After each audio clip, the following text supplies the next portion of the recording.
আসসালামু আলাইকুম viewers, welcome back to Bushra's cooking lab. আশা করি সবাই অনেক ভালো আছেন। আজকে আমি বানিয়ে দেখাবো জর্দা, যেটা কম বেশি সবাই খুব পছন্দ করে। খুবই সিম্পল করে বানিয়েছি, হাতের কাছে যা ছিল তাই দিয়েই, আর খেতেও কিন্তু অনেক টেস্টি হয়েছে। তো সবসময়ের মতোই চেষ্টা করেছি সহজ করে দেখানোর জন্য আর বোঝানোর জন্য। আশা করি রেসিপিটি আপনাদের কাছে ভালো লাগবে।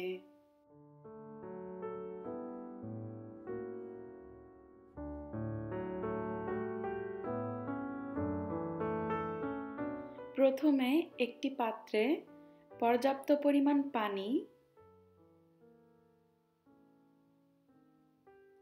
আর 1 টিস্পুন ফুড কালার দিয়ে মিশিয়ে অপেক্ষা করব যাতে পানি বলক চলে আসে।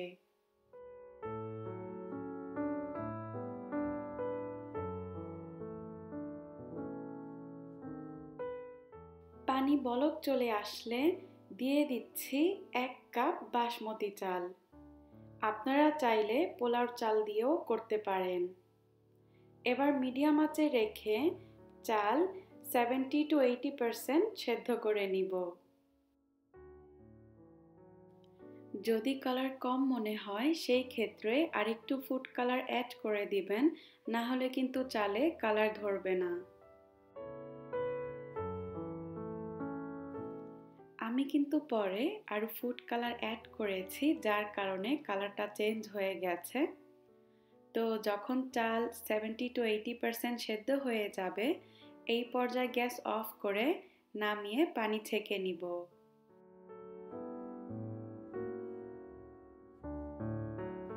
তারপর একটি ফ্রাইং প্যানে 2 টেবিলস্পুন ঘি হালকা গরম করে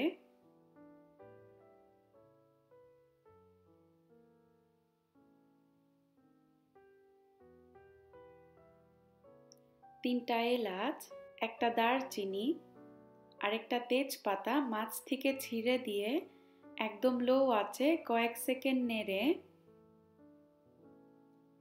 10-12টা কিশমিশ আর 5-6টা কাজু বাদাম দিয়ে আবারও কয়েক সেকেন্ড নেড়ে দিব।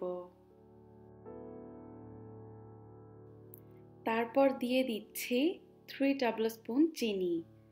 আপনারা আপনাদের টেস্ট অনুযায়ী চিনির পরিমাণটা কম বেশি করে নেবেন। আর সামান্য পরিমাণ পানি দিয়ে নেড়ে মিডিয়াম আঁচে রেখে অপেক্ষা করব যাতে পানি বলক চলে আসে। যখন পানি বলক চলে আসবে, সেই সেদ্ধ করে রাখা রাইস দিয়ে খুব ভালো করে আলতো হাতে মিশিয়ে একদম লো আঁচে দিয়ে ঢেকে দিব 10 মিনিটের জন্য। 10 মিনিট পর ঢাকনা নামিয়ে এই দেখুন পানি সব শুকিয়ে গেছে, আর যে 20% রাইস হওয়া বাকি ছিল সেটাও ডান। এবার নামিয়ে পরিবেশন করব। দেখলেন তো কত ইজি করে বানিয়ে দেখালাম জর্দা। একবার আমার এই রেসিপিতে ট্রাই করে দেখুন, আমার বিশ্বাস বাসার সবাই খুব লাইক করবে। আমি জর্দার উপরে কিশমিশ দিয়ে সাজিয়েছি, তবে আপনারা চাইলে ছোট মিষ্টিগুলো দিয়েও সাজাতে পারেন। চলতে পারে গেস্টদের জন্য, প্রিয় মানুষটির জন্য, স্পেশাল দিনের জন্য অথবা নিজেকে ট্রিট দেওয়ার জন্য। তো আশা করি রেসিপিটি আপনাদের কাছে ভালো লেগেছে। ভালো লাগলে বাসায় ট্রাই করে আমাকে জানাতে পারেন।